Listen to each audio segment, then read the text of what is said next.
What is up, guys, and welcome to this very special edition of the Parsec Gaming Show. I am joined here once again by my lovely co-host Alex. Alex, say what's up. Hey, what's up, everybody? How you doing? And today we are joined by a very special guest. We are joined by Chris Wade, the creator of Sausage Sports Club. What's up, man? Hey, how's it going? Going good, man. How's things with you? Great. Going great. Been nice and relaxed since launch. Good, good. Well, thank you for joining us this early morning for this interview. We just wanted to just ask you a few things about Sausage Sports Club, Parsec, and just game development in general. Sounds Um, good. so to begin with, could you just tell us a little bit about who you are and what it is that you do? Okay, I'm Chris Wade. I'm a game designer and programmer. I lived in Chicago for a long time, was part of the scene there for a long time, and I recently moved to Austin. I make independent games and also do kind of generalist programming, art, design work on other bigger games as well. Currently, I'm working at Alchemy Labs on their new game Vacation Simulator, but I've worked on a bunch of stuff in the past that we'll probably talk about. All right, cool. Yeah. So Sausage Sports Club is your most recent creation. It's the one everyone's buzzing about recently, and it's become Yeah. somewhat of a hit. Especially with us here at Parsec, we really enjoy the game. I was very impressed by it the first time that I played it. So I was just wondering, has life been much different for you since the release of this game, and what has the reception been like? Life hasn't been all that much different. I just don't work as much, like as many hours.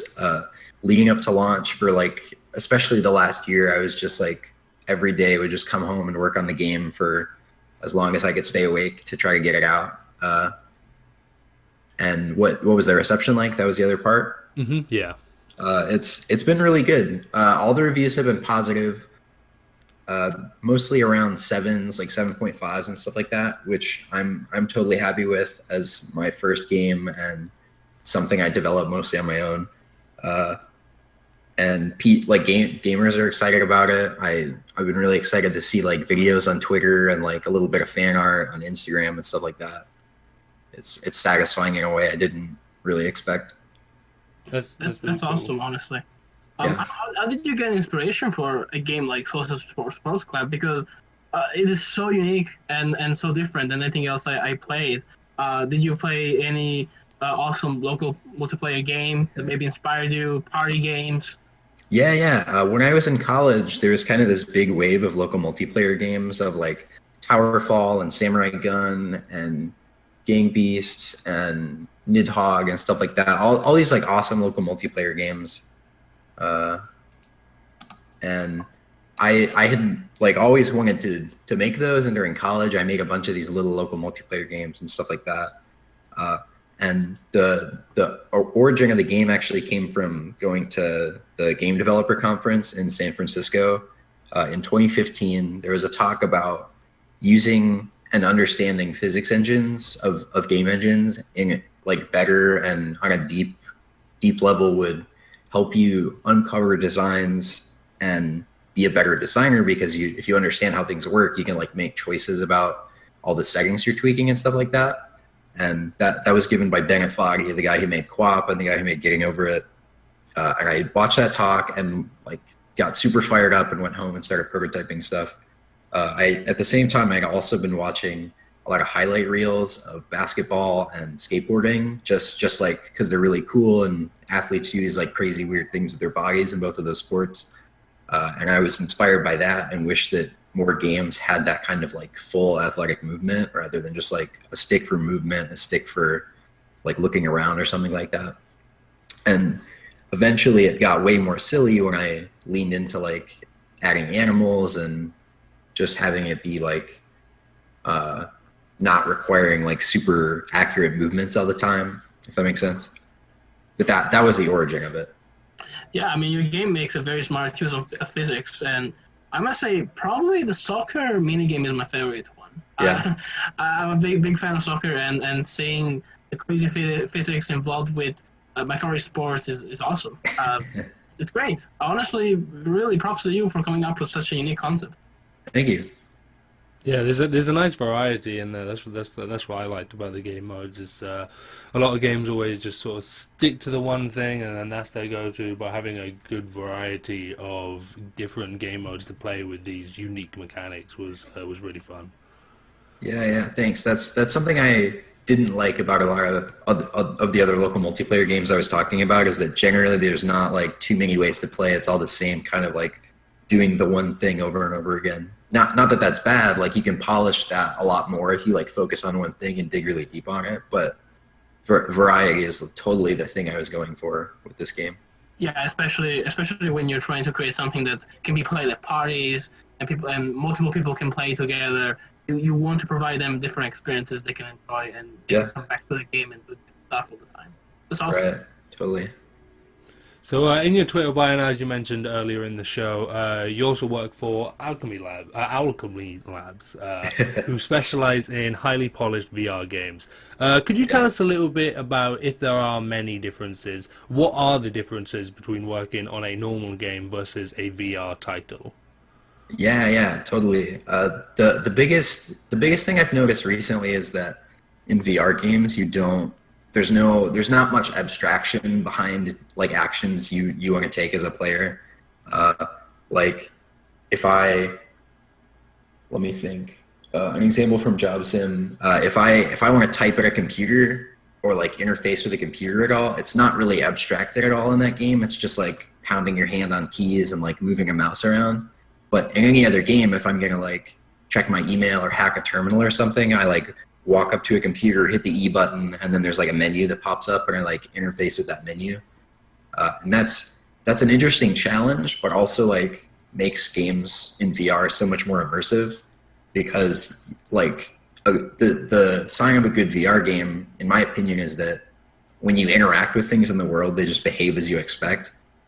So you don't need to tutorialize it. It's just like, oh, that like, if there's an apple on a table, I know that I can pick it up and eat it. Whereas in a game, in a 2D flat game or whatever, like I need to hit a button to maybe pick it up, and I'm looking for like a UI prompt to say I need to pick it up, and then I have to like go into my inventory and drag it over to my face to eat it or something like that. That's an interesting like design change, and then it also can be really challenging because anything you put into your world, you have to make it interactable or people are going to be disappointed. And when you're like frustrated and disappointed by something not working the way you expect, then it kind of ruins your expectation of everything, and you're not going to try as much interesting new stuff. So that's like the biggest thing, I think. Yeah, that's interesting. It's I guess in VR you just walk up to something and you just use it. There's no pressing a button to interact. There's no a very strict menu that you need to scroll through. You just do it how it's presented to you. So Totally. That offers new challenges when it comes to designing the game. Yeah, it makes me feel like a toy designer sometimes instead of like a game designer, because I'm just trying to give you things to play with that should make sense to use, instead of like doing all these like fiddly systems things and trying to abstract things in a meaningful way. Yeah, I mean, definitely a different way of designing games, especially with things like motion sickness and other factors that can be involved in VR. How do you see VR as a whole? Do you think it's growing? Do you think it's getting better? Do you think more publishers and game developers are joining the VR world, or do you think that right now we still need to see some experiences that can actually convince us of VR? It's definitely still growing. I heard that HTC released numbers recently showing that it's like growing way more than anybody thought it was. I'm probably not the best person to ask about where I see it going, because I tend to not pay that much attention to the VR business kind of side of things. Just because that's like separate from my job role. I think definitely more experiences is the thing that's going to get more people into VR, like Skyrim VR and stuff like that. Is, regardless of what you think of those games, like VR or otherwise, they're definitely selling units in a way that the other games aren't aren't like selling units at all. So more content, bigger content, stuff that gets players to stay in VR and play longer is just like totally missing. So Absolutely. I agree with you. Yeah. That's good. So Sausage Sports Club recently got its very own community on the Parsec app, meaning fans of the game can now play with their friends from around the world. How has Parsec been able to impact your game, and what has it done for the community surrounding the game? Parsec has been awesome for Sausage because it gives me this great answer when somebody asks if I have online. Obviously, I can't say it has online built in because it doesn't, but in the past when I've done that, I have to say like, no, sorry, there's not really a way to do something like that. Like, it would be cool if you still check it out, but usually if somebody is asking me that question, they've already checked out if I say no. Now I can say, there's not online built in, but go try this. People are having success with this, enjoying this, having fun. And it's a great service that I've used and I like. So it's been great to like change my response into something that I'm like frustrated and disappointed by to something that's like, it's awesome and I can get excited about and other people can get excited about. Yeah. And have you had much feedback from people who are using Parsec to play the game and have been enjoying it to play with their friends?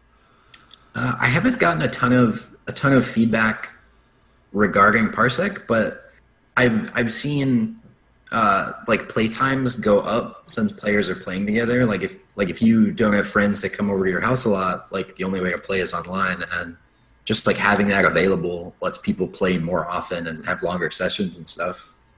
So that's been cool. Nice. And from a developer standpoint, how does Parsec help you out? What struggles is it able to assist you with? Basically what I mentioned, like if somebody asks me, do I have online, I can tell them like there's a solution for this, and obviously I don't have to build an online solution myself. That's a huge deal.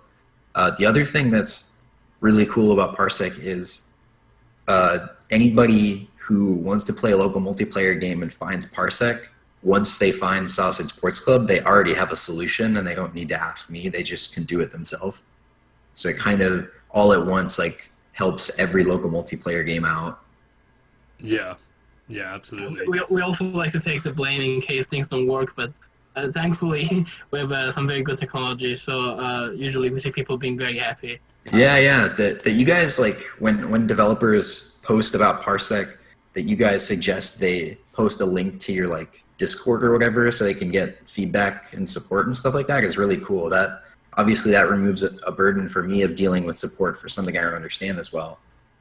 Yeah, I mean we definitely embrace social as soon as we started with Discord and offering support on Twitter, Facebook. We feel that's very important. Because you can't really provide people something if you're not willing to also help them fix when something goes wrong. Yep. So for us, that's very important, and we wouldn't do this if we weren't serious about supporting our players. And because of great developers like you, we find ways to provide them new experiences. Also, is very important for us.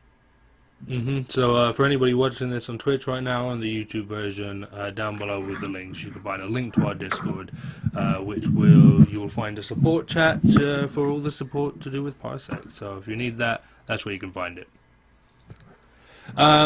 So what are some of the things about the life of a game developer that some regular folks like us might not understand? Is there anything particularly fascinating or devastating about your daily life that you need to sort of come to terms with and deal with? That's interesting. I think recently one that kind of comes up a lot that is frustrating for game developers is when you need to market a game, it's usually earlier than the game is done, and if something is really exciting about your game and is in progress or not quite finished yet and is a really cool marketing feature, you want to talk about it and get people excited about it.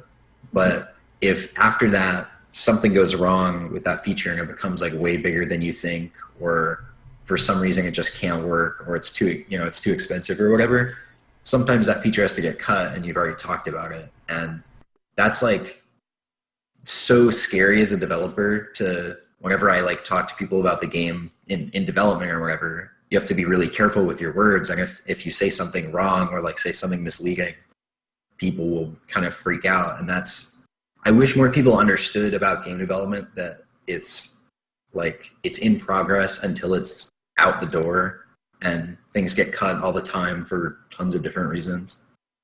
Absolutely. I mean, game development is really special because things are always a work in progress. That's the way I like to look at it. Yeah. And it's very hard to keep up with days when, let's say, for example, a game has to come out in November, something goes wrong last minute, maybe it's a bug, maybe it's a game-breaking bug, and people need to understand that, obviously, if it comes out with a game-breaking bug, it can be a big issue for the game itself and the game developer. Yeah. But also, how's been the challenge for you? Because obviously, in a way or the other, you also market your game. What's the challenge for you to basically work on the game at the same time as creating content or letting people know about your game, maybe on Twitter? Is it distracting? Being a one-man army, pretty much. How does that work? Yeah. It's super tough sometimes.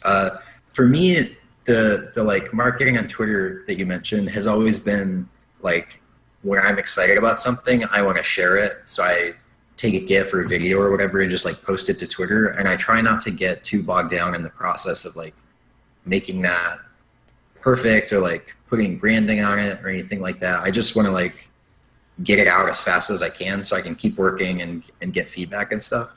So that part has been really easy and has been like one of the most successful parts of making this game, is that I can just share it really fast and a lot of people can see it at once.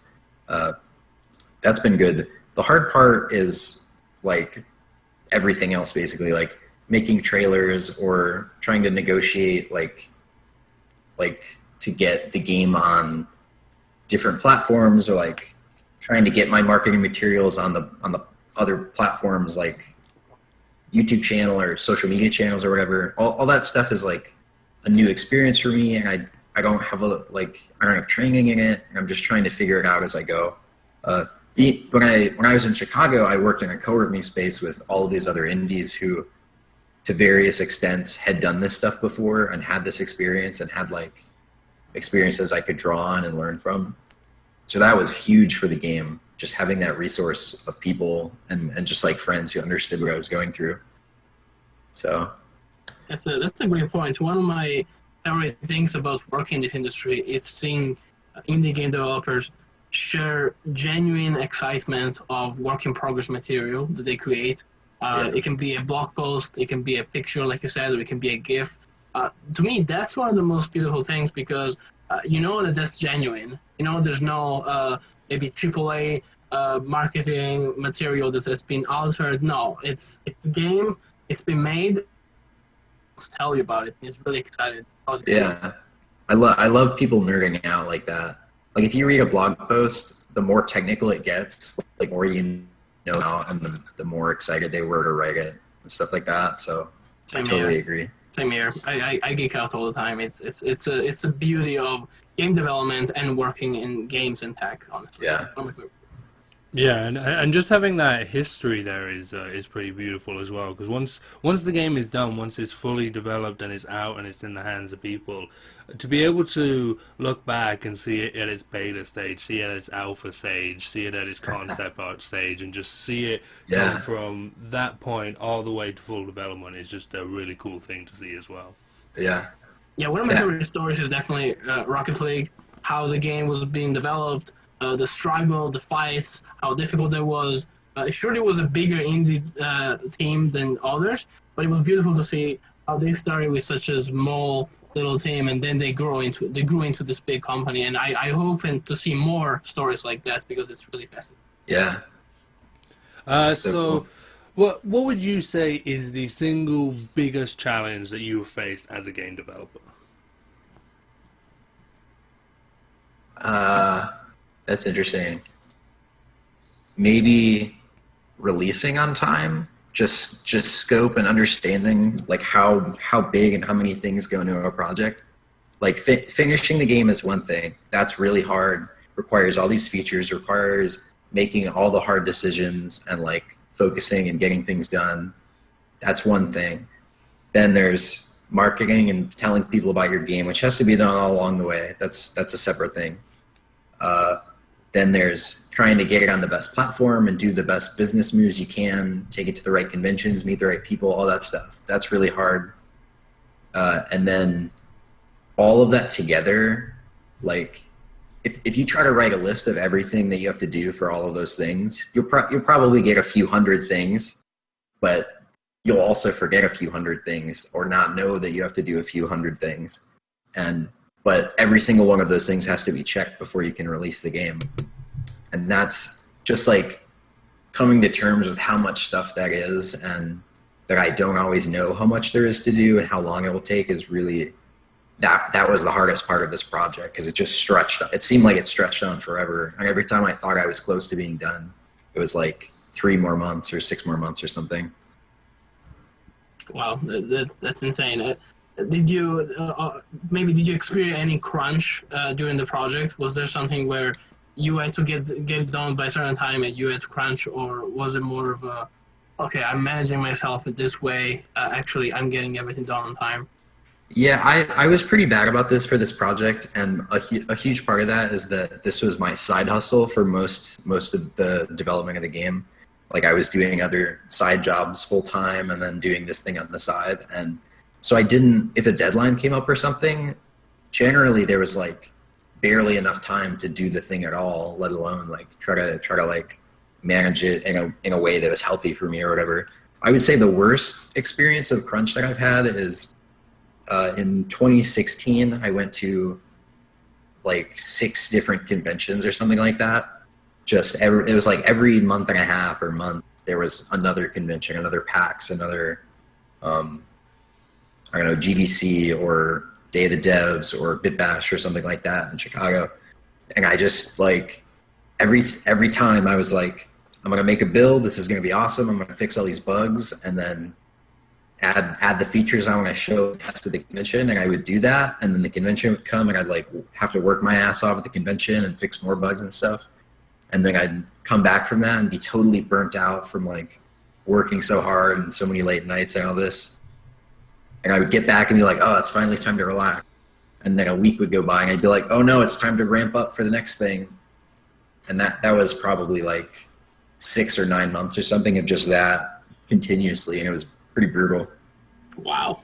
I mean, it's really hard as it is developing a game. I imagine that taking time to work on a build to show off probably takes also resources and focus from the development itself, right? Yeah, totally. Oh And my God. at conventions like PAX, the game is played by thousands of people over the weekend in a way that you can't anticipate. And so without fail, every convention I've ever been to, there's been bugs that I had no idea they existed or that it was even possible to get the game into that state. And, you know, when you go home from the convention that night, you wanna like fix those bugs so that you don't have to watch that same bug happen again every day at the convention. So it can be pretty brutal. It sounds like a pretty unique and good way to get feedback in those early stages, though. If by putting it on in an area where thousands of people can access it and put it into those game glitching states so that you can see this up and go and fix it. It's totally the best way I know to get playtesting is conventions and stuff like that. And also like not only like bugs work technically as well as it can, but also just design stuff, like watching 200 people play soccer and capture the flag matches over the course of a day. Like, I learned a lot about that mode and things that I could change or improve to like make it a better experience for them. Yeah, that's good. That sounds really cool. Yeah. So what are your top 3 favorite games of all time? Maybe it's just games that you like, maybe it's games that have inspired you to become a game developer, but some top 3, just so that you don't have to stick to one and make a hard decision. Yeah, for sure. So my answer to this might be kind of funny because my games aren't at all similar to these games that are my favorite games.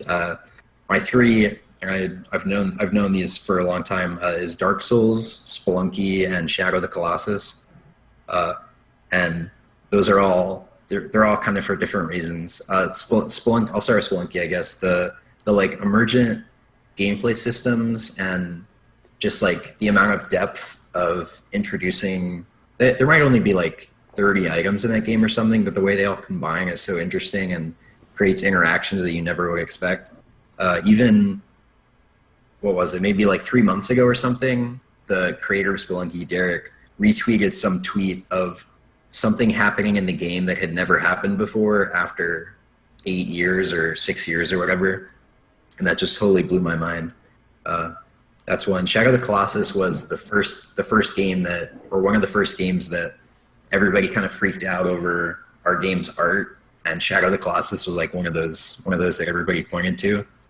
And when that was the first game for me that I played it and had like an emotional experience with it, instead of being like, I don't know, like a twitchy action game that's really satisfying to do well in. But Shadow of the Colossus was the first game that made me like feel sad or feel conflicted about my actions over the arc of the game, because that's what it's about, and it changed the way I thought about what games could do. So I'll always remember that. Also, it's just like, at the time, it was this amazing like technical feat that no other game was even close to for so many reasons.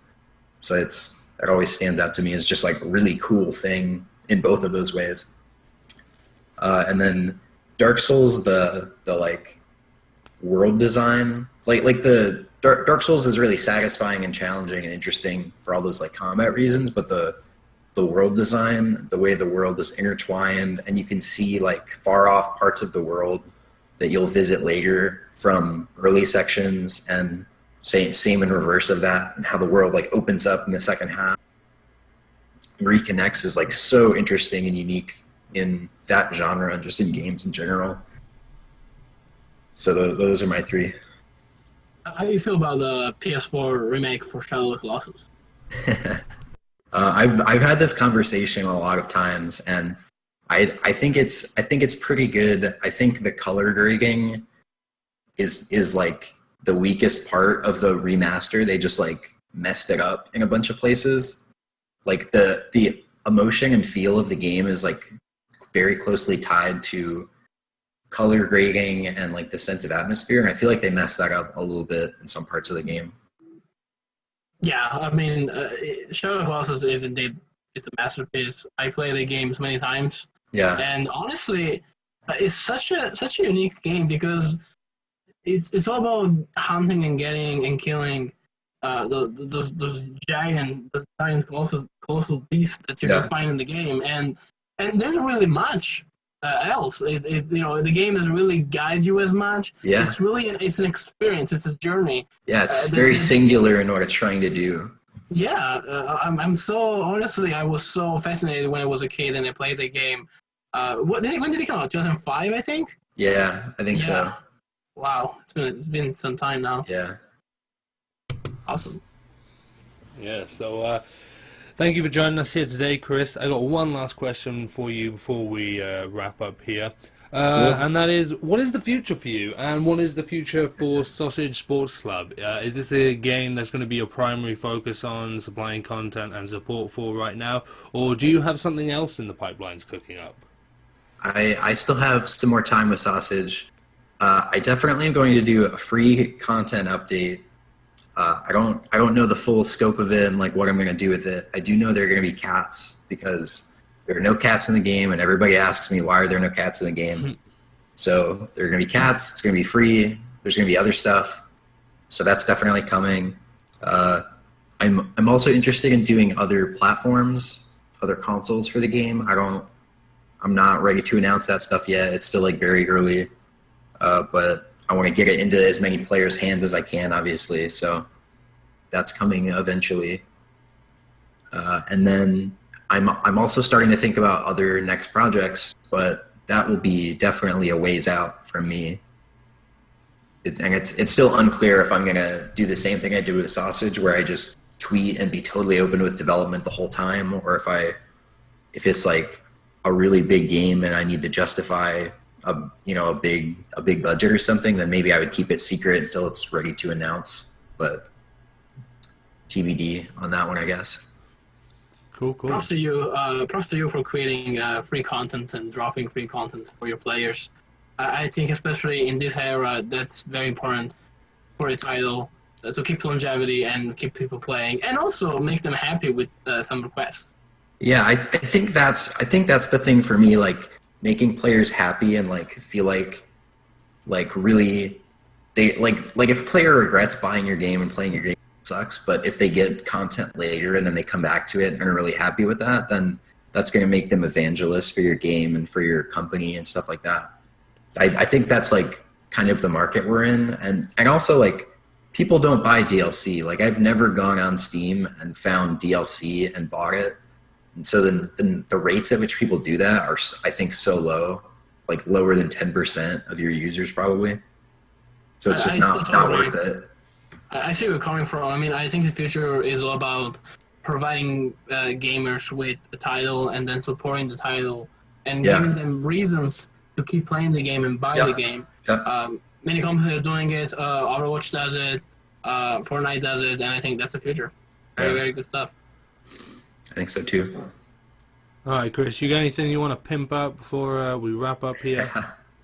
Yeah, Sausage Sports Club is out. You can get it on Nintendo Switch. You can get it on Steam. On Steam, you can play it with Parsec, and I definitely recommend you do that. And you can find links to that stuff at sausagesports.club, or you could find a link in my most recent tweet at chriswade__ or at Sports Club Game on Twitter. And I don't know, check out the game. If you're interested in development stuff, also check out my Twitter because I tweet a lot of development stuff there. I think that's everything. All right, great. Flashed all that on the screen for you during you saying it. Thank you very much for joining us here today, Chris. It was a wonderful interview. Yeah, this was fun. Very insightful into Awesome. Thank you so much, Chris. Yeah, all right, cool. great. Thank you for watching, guys, and we'll see you next time. Peace. Peace. Bye-bye.